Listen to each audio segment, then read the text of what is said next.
I've been that guy. While you was at home doing this, I was in the club making moves. Slow whining with your future wife. Jake Paul, and there was... I wouldn't fight him, I'd bash him.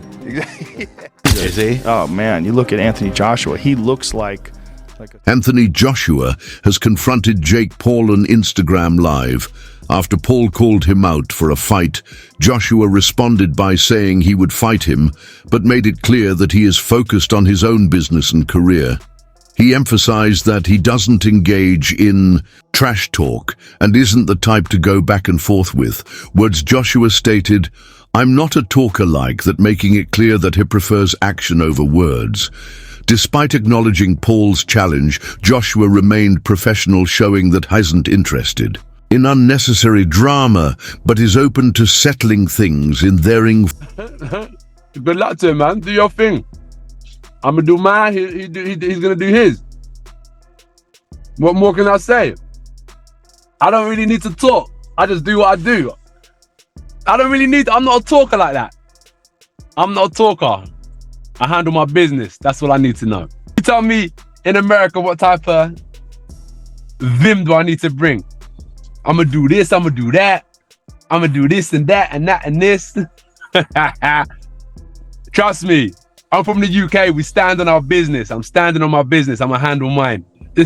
I've never seen someone win a fight via mental games. Like, the way you win a fight is by punching someone more times or punching someone harder than the other person. So it's here nor there. Eddie Hearn has made it clear that Anthony Joshua is ready to take on any opponent at any time. According to Hearn, Joshua himself has told him that he is prepared for any challenge that comes his way. This statement from Hearn reinforces the idea that Joshua is not backing down from any potential fight, regardless of the opponent. This is the first time I've spoken about the fight. To be honest, like, I look at it and I think Jake Paul against Anthony Joshua. I mean, look, for me, we'd do it for the banter. Do you know what I mean? Like, AJ would fight Jake Paul. He'd fight anyone, to be honest with you. And if Jake Paul wants to step up and fight Anthony Joshua, he'll need the relevant insurance. But, you know, the only thing that was disappointed was he says 2026. I mean, that's like calling someone out. That's like me saying, you know, LA Olympics for the surfing, 2028, I'll be there. Do you know what I mean? Do it in 2025 if you really want to do it. You're not going to get really much better at this stage, but I don't know, those two have spoken. I spoke to AJ this morning. He went, listen, of course, I'd fight. I mean, you know, if the question was asked to Jai, would you fight Jake Paul? And there was... I wouldn't fight him, I'd bash him. Yeah, but he might do it. He might... Hearn has also emphasized that stepping into the ring with Joshua is a dangerous move. He mentioned that if someone wants to fight Joshua, they would need insurance, first highlighting the level of risk involved. Joshua's sheer power and skill make him a formidable opponent, and anyone considering a fight with him must be fully prepared for a tough battle. Responding to Jake Paul's call out of Anthony Joshua by stating this. He states, Joshua would fight anyone anytime, but warn Paul about the risk. If Jake Paul wants to step up and fight Anthony Joshua, he'll need the relevant insurance. And let me counterpunch. Eddie Hearn responding to this just confirms that this fight could actually happen. Because, you know, Eddie pretty much, you know, calls the shots. He makes the play. You know, Anthony Joshua's interested. Now, Eddie Hearn is stating that he's interested. So that means, you know, hey, why not wait? Why wait to 26? Why not this year in 25? And that means that he is very comfortable with putting Anthony Joshua in there with Jake Paul. And if I was Eddie Hearn, people, counterpunching this statement, I would too. Because this is, to me, again, like I've told you guys before, when Jake Paul called out Anthony Joshua, I think he overstepped. Eddie Hearn has shown eagerness for a fight he has. Also pointed out that Jake Paul often creates messy situations regarding money. However, despite their past controversies, Hearn seems willing to overlook those issues because Paul is offering a substantial amount of money for a potential fight with Joshua. This financial incentive appears to be a major factor in Hearn's willingness to entertain the idea. I just seen Eddie on camera say, look, man, business is business. Business is booming. Nigga, if I'm in third place and I'm getting paid all this, nigga, fuck it. You see, third place it is. Y'all tripping off this shit, not me. I'm good. And Matchroom is motherfucking eating. And Matchroom eating. I'm doing good and Matchroom is eating. So, shit. But it seemed like he was butthurt when he said it because his voice was still cracking like he was gonna cry when he said it. You know what I'm saying?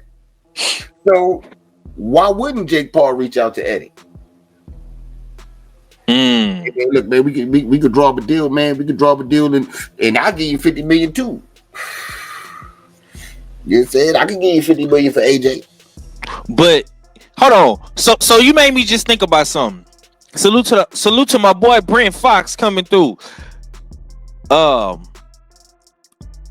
If Eddie Hearn does this with Anthony Joshua and Jake Paul, would that be like the ultimate betrayal from Eddie?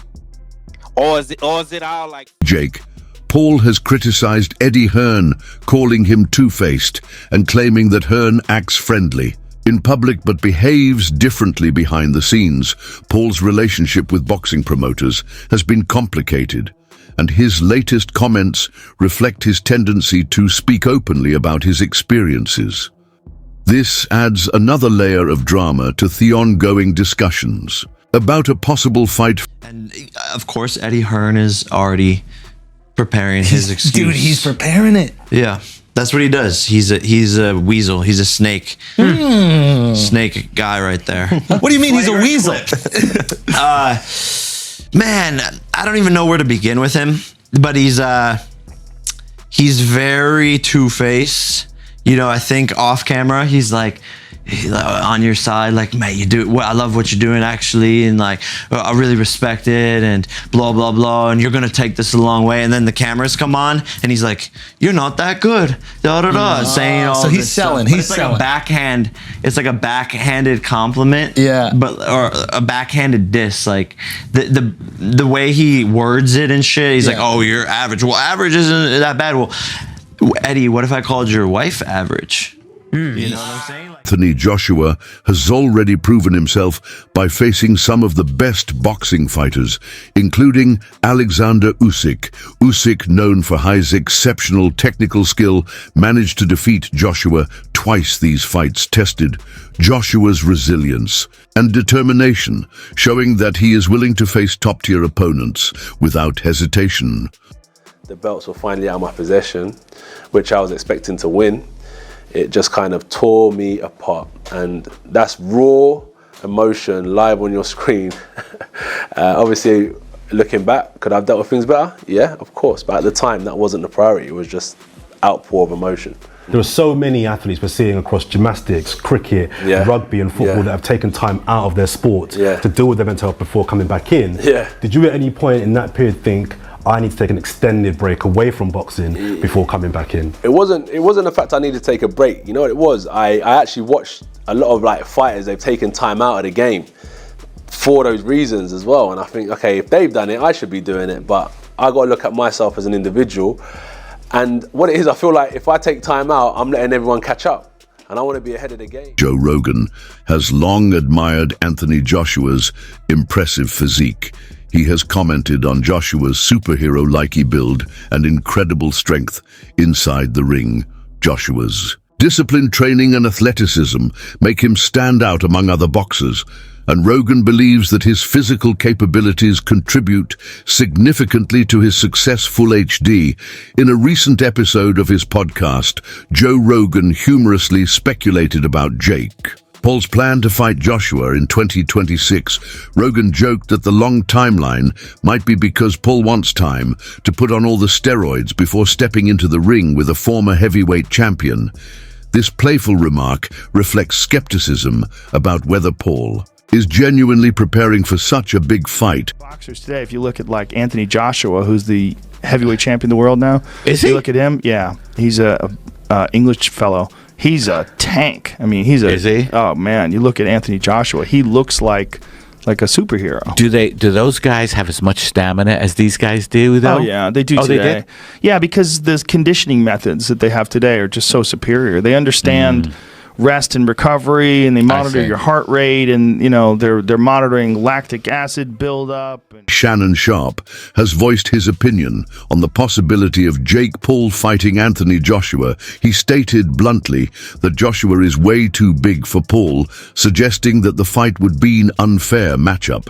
Many in the boxing world share Sharp's doubts, questioning whether Paul can handle such a strong and experienced opponent. That Dubois guy, though, holy man, the way he took out Anthony Joshua. I know. Yeah, Jake wants to fight Anthony Joshua now. I know that I will beat Anthony Joshua's. Said he wants to fight Anthony Joshua in 2026. And the they're haters online are like, yeah, do it. Well, they're like, what about please make that now? happen. Yeah. They're like, what about fight it him now? He's like, no, I want to wait till 2026. Like, okay. To put on weight? Put all the steroids, every steroid Whatever. they have. I would watch. Snake Here's venom, the thing. I would scorpion watch venom. it. Oh, by the way, Scorpion venom. Rollo reached out to me, John Rollo, my boy, and he sells this blue scorpion shit. He wants to get you some, Gordon. I'll have some. All right, I'll have him send you some. Get on I'll the Take Scorpion. quadruple some too. doses, like Yeah, We'll see do what it. happens. I'm gonna start slow. I'm gonna find out if I get poisoned. Yeah, just What the fuck are we doing? We're drinking venom from scorpions. that is weird. That's weird. He's got the dopest head. Paul's tendency to call out legendary fighters has frustrated many boxing fans. Critics argue that Paul is not a serious boxer and that his call-outs are more about gaining attention than proving himself in the sport. We talk about the elites at their craft. It's not going to happen. If I'm not mistaken, I think Jake fought the closest, Tyson Fury, brother. Tommy Paul, the closest person to actually, Tommy Fury. Tommy. If you want to challenge someone with the one loss you have. Take him out. Latest challenge to Anthony Joshua has sparked widespread skepticism, with many questioning whether he truly intends to follow through Paul's ambitions. Extend beyond Joshua, he has also expressed interest in fighting MMA superstar Conor McGregor. Paul claims that his boxing skills are improving, while McGregor's abilities are declining with age. This is another example of Paul targeting high-profile fighters to boost his visibility in combat sport. I want to fight Anthony Joshua exclusive because I know that I will beat Anthony Joshua's ass. I know he I just will got beat. knocked out, right? Yeah. He doesn't have a chin and he has no skill and he's stiff. And I love you, Anthony. We're friends. All this. I want to fight you. I will beat Canelo. Stop the tape now. I'm going to keep this short and sweet. The thing I respect about Jake Paul is his strategic selection of opponent. The retired NBA player, the mixed martial artist who does not specialize in striking, and a almost approaching 60-year-old Mike Tyson. But Anthony Joshua's skills are 1,000 light years ahead of Jake Paul's. Anthony Joshua, Mr. 28 wins, 25 knockouts, 4 losses. Anthony Joshua has been in the ring with real fighters. His resume speaks for itself. I just have one thing to say. Jake Paul, you can't play boxing. Trust me. Just stay in your lane. Jake, Paul has also mentioned wanting to fight Dant Tank Davis. However, there is a significant weight difference between the two fighters. Davis is a lightweight while Paul competes at a much heavier weight. In class, McGregor's done. I think he has to come back and fight, but he needs to win. Will he fight you? I don't think he will. I think my skill level is outgrowing his in boxing, and I have the height advantage. He can't beat me, and I think he probably knows that. And time, he's only getting older and I'm only getting better. if Paul were to take on Davis, he would need to cut a considerable amount of weight, which could complicate his ability to move back up in size to face Joshua later. Tank Davis versus Jake Paul exhibition match was going to take place after the Lamont Roach fight until Tank drew with Roach, leading to a rematch. Now, I'm going to say the unpopular opinion here, but the size difference would have been way too much.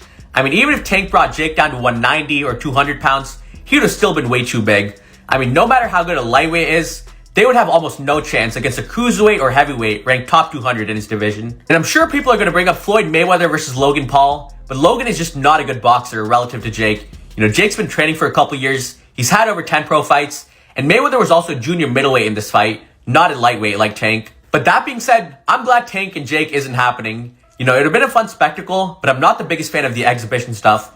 And instead now Tank and Roach will be rematching in June. You know, the first fight did a little over 260,000 pay-per-view buys, which isn't bad in this market. Roach absolutely deserves a second fight, so I do think the rematch will do far more numbers. And as for Jake, I want to see him fight big-name boxers around his weight class. You know, the Tommy Fury rematch, for example, he's undefeated. The first fight did a little over 800,000 pay-per-view buys. He's around the same age range, so that's the fight I want to see, not the exhibitions. But let me know what you guys think.